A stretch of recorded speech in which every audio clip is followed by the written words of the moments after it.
गे पिंकिया, तोरा इक्का दुक्का याद हो गलऊ? हाँ रे, अब 3 का पढ़ा दे रे। तो जल्दी पढ़ गे। ठीक है रे। 3 का 3। 3 का 3। नथुनिया ले बउछीन। देख, मजाक मत कर। अच्छा से पढ़ाना है तो पढ़ाओ, नहीं तो मैं सर से बोल दूंगी। अरे हल्ला, तुम लोग शांत रहो और सुनो। BFTS स्कूल में तुम सबका स्वागत है। सब लोग आ गए न जी? Yes ma'am. Roll number 1। Yes ma'am. Roll number 2। जी ma'am. Roll number 3। Roll number 3। अरे रोल नंबर 3 नहीं आया है काजी? केहू बाजी अंदर धूकी। कुत्ता के पोछी जैसे टेढ़े रहोगी क्या जी? ये दांत कैसे टूट गया तुम्हारा? मैम, ये गाय चराने गया था तो गाय ने इसे लात मार दिया। एक बात बताओ, तुम एक दिन पढ़ने आते हो और 4 दिन गायब रहते हो। BFTS स्कूल का नाम डुबाओगे का जी? ऐसा बात नहीं है मैडम। तो कैसा बात है जी?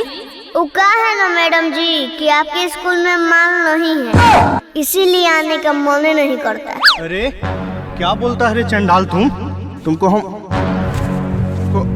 कनवा पकड़ के चनवा दिखा दें। बैठो। सर, हम पे भी ये रोज लाइन मारता है और कहता है कि मेरी माल बनोगी। अच्छा मैडम, ये माल के मतलब क्या होता है? अरे कुछ नहीं, माल के मतलब अच्छी लड़की होती है, समझी? अच्छा, तब तो आप भी अच्छा माल है मैडम। तुम चुप करो, पढ़ाई पे ध्यान दो।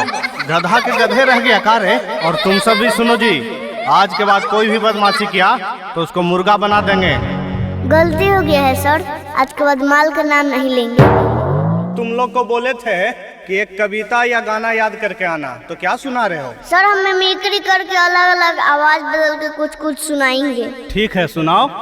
देखिए हमारे गांव में कुत्ता कैसे बोलता है।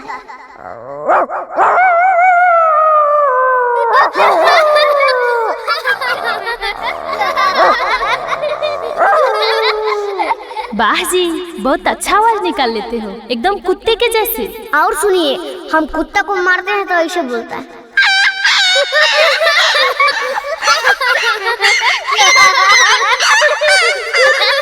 वाह वाह, अरे ताली बजाओ जी तुम लोग। आप लोग लालू जी का तो नाम सुने ही होंगे, सुनिए वो कैसे बोलते हैं। कोलकाता चलो मैडम जी, आपको स्कूल में मार नहीं है, इसीलिए पढ़ने का मन नहीं करता है। अच्छा, ये सब तो अच्छा लगा, कोई गाना भी सुनाओ। सुनाते हैं मैडम, लेकिन ये साथ में छौरी भी नाचती ना तो मजा आ जाता। अच्छा ठीक है, मैं नाचने के लिए तैयार हूँ, तुम गाना गा। तो मजा आ जाता, तो गाओ।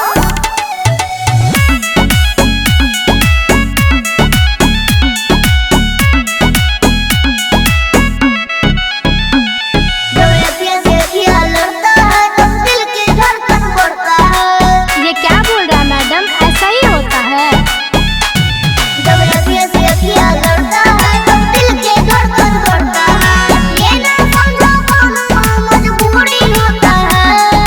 तो क्या होता है? स्कूल में बोलो। स्कूल में माल मैडम जरूरी होता है। स्कूल में माल मैडम जरूरी होता है। मैडम ये झूठ बोल रहा है, ऐसा नहीं होता है। दिन रात मोबाइल पे रील देख के यही सब सीखते हो तुम?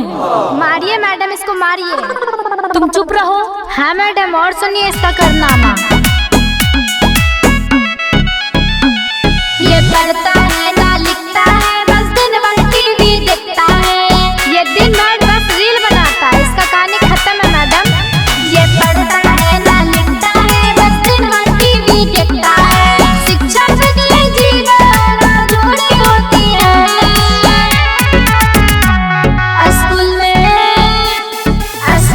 पढ़ना लिखना जरूरी होता है।